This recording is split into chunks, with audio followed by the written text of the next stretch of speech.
Pemirsa, Presiden Joko Widodo memberikan arahan pada acara BNI Investor Daily Summit 2024 yang berlangsung pada hari ini 8 Oktober 2024. Dalam pidatonya, Jokowi menekankan pentingnya mempercepat pertumbuhan ekonomi Indonesia yang berkelanjutan terutama di masa transisi pemerintahan. Bismillahirrahmanirrahim. Assalamualaikum warahmatullahi wabarakatuh. Selamat pagi, salam sejahtera bagi kita semuanya. Om Swastiastu, Namo Buddhaya, salam kebajikan.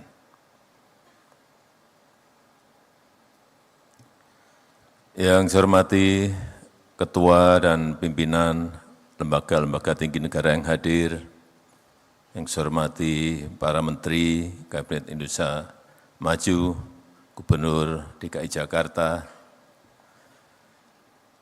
yang saya hormati Direktur Utama BNI, beserta jajaran komisaris dan keluarga besar BNI, yang saya hormati Eksekutif Chairman B-Universe, Bapak Enggar Tiasto Lukito, Bapak Ibu hadirin dan undangan yang berbahagia.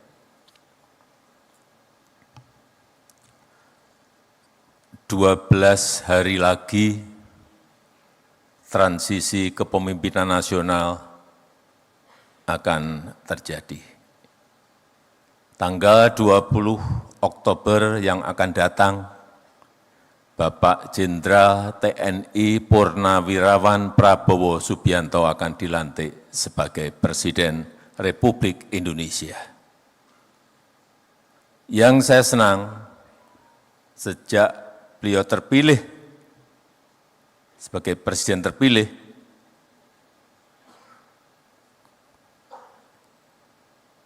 persiapan menuju ke pelantikan itu betul-betul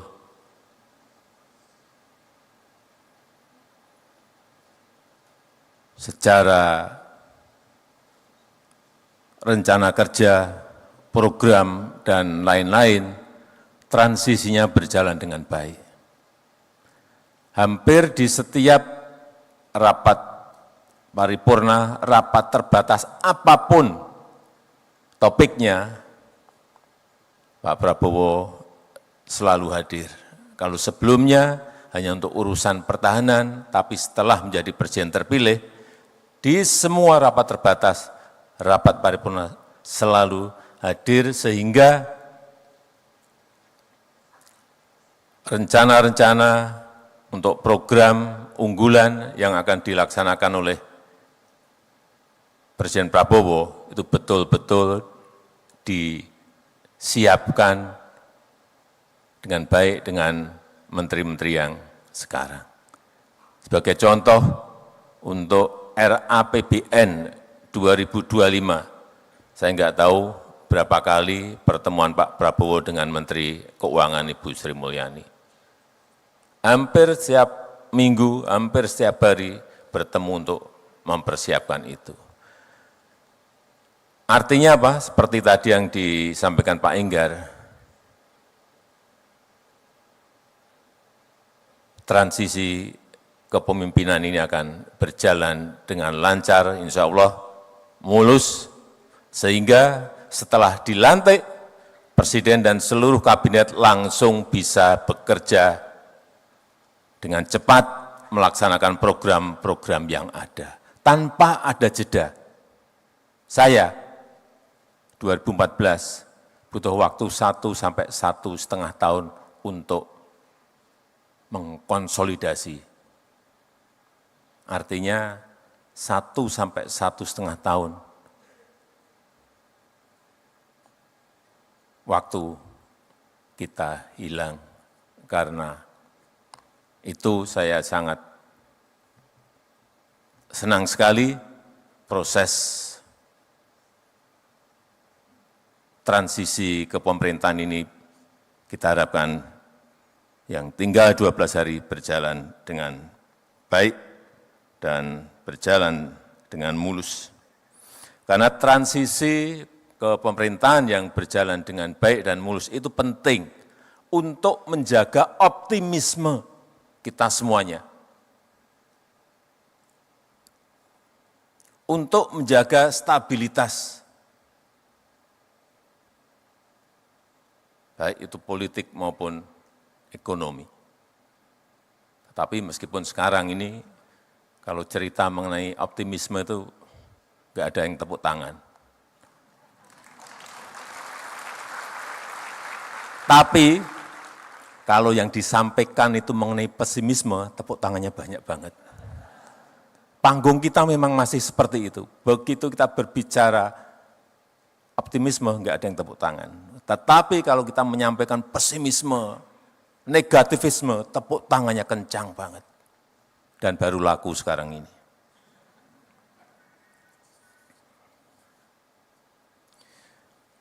Karena kita tahu, sekarang kita telah masuk ke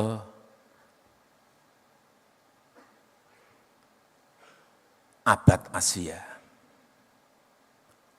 Pergeseran dari barat menuju ke Asia. Growth pertumbuhan ekonomi juga bergeser semuanya ke Asia.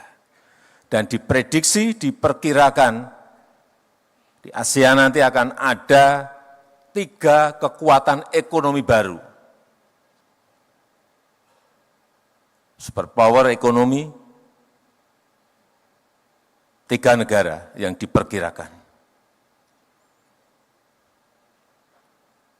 India, China, dan Indonesia.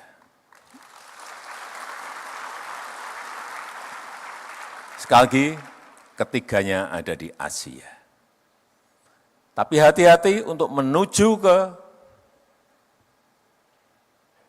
3 negara tadi, menjadi superpower ekonomi, itu banyak tantangannya. Banyak syarat-syarat yang harus dilalui. Oleh sebab itu, optimisme itu penting. Menjaga optimisme itu penting. Tantangan yang kita hadapi, saya kira kita tahu semuanya.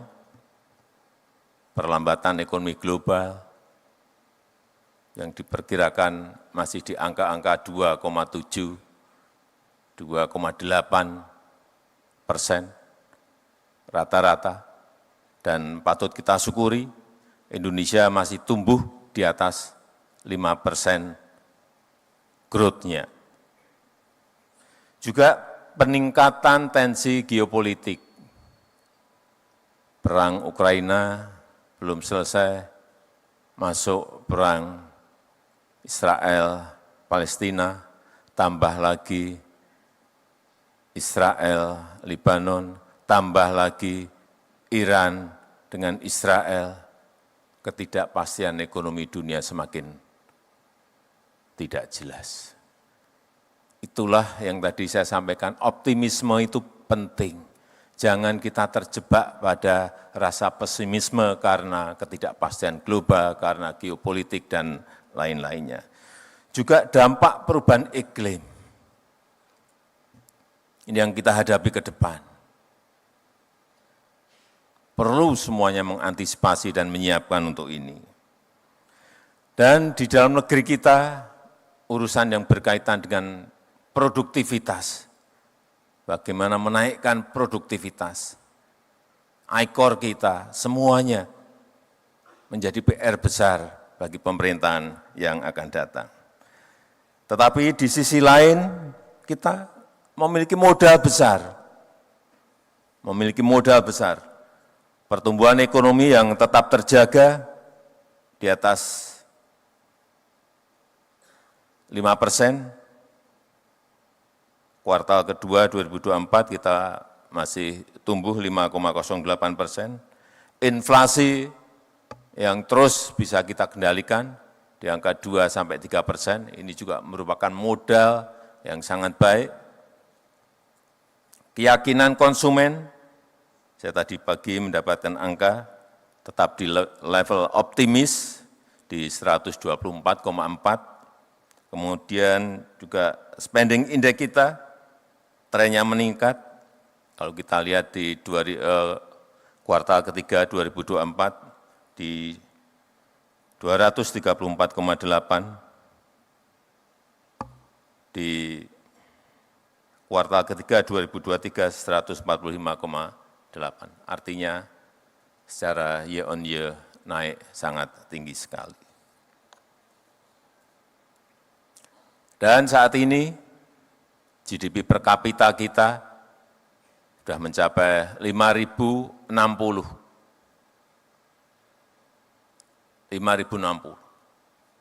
Dan kita harapkan 5 tahun ke depan bisa berada di atas 7.000. 10 tahun ke depan bisa di atas 9.000 dan seterusnya. Inilah yang harus kita jaga. Asal pertumbuhan ekonomi kita bisa di atas 5% atau sesuai yang sering disampaikan oleh Pak Prabowo bisa mencapai target 8%, itulah yang akan mempercepat negara kita Indonesia bisa masuk menjadi negara maju.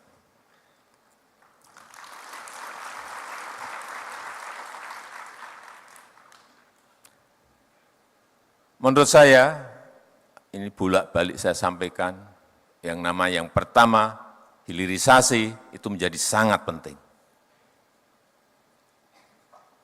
Nilai tambah itu sangat penting.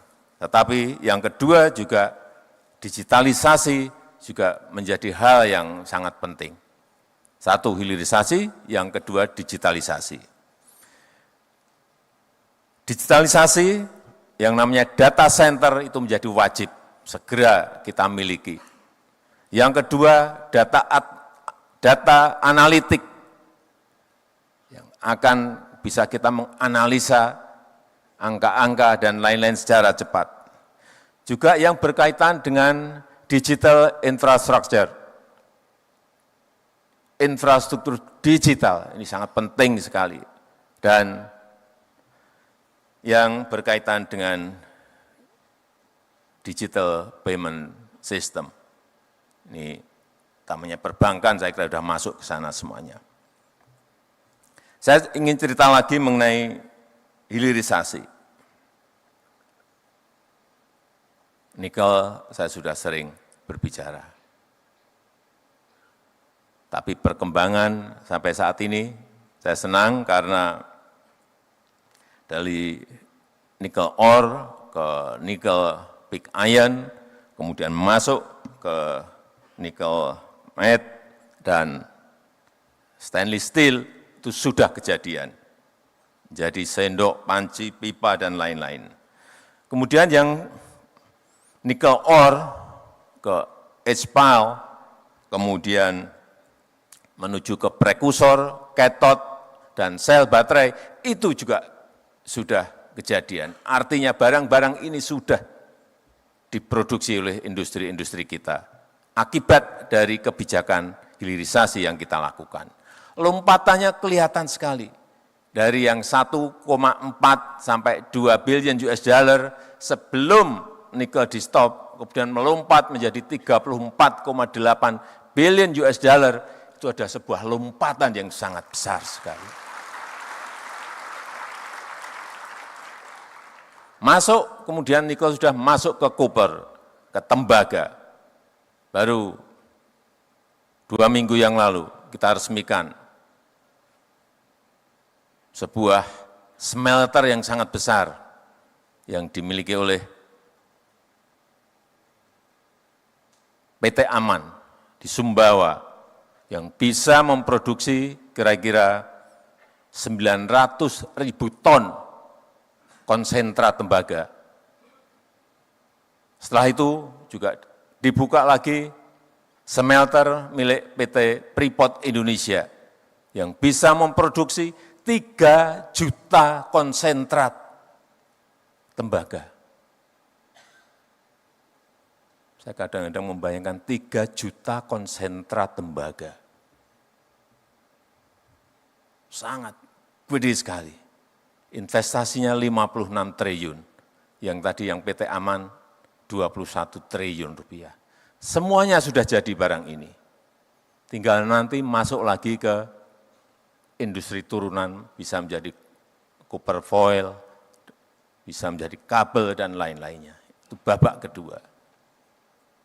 Kalau ini nanti bisa direalisasikan, lompatan itu akan kelihatan sekali. Berapa nilai dari berapa ke berapa kelihatan sekali.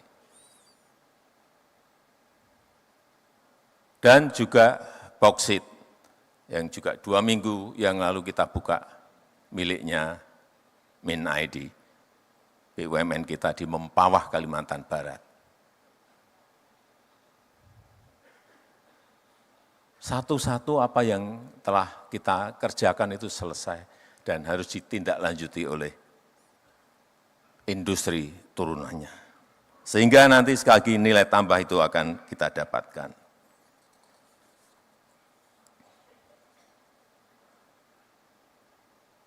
Nikel sudah, tembaga sudah, boksit sudah, nanti masuk ke timah dan lain-lain. Dan yang saya senang nanti kalau PT Freeport ini berproduksi akan kelihatan setahun kita akan mendapatkan tembaganya berapa ton, emasnya berapa ton, menjadi kelihatan semuanya. Perkiraan kita setahun akan mendapatkan 50 sampai 60 ton emas. Yang sebelumnya lebih dari 50 tahun, karena kita belum ambil alih PT Freeport, emasnya itu larinya kemana kita nggak tahu. 50 ton emas per tahun.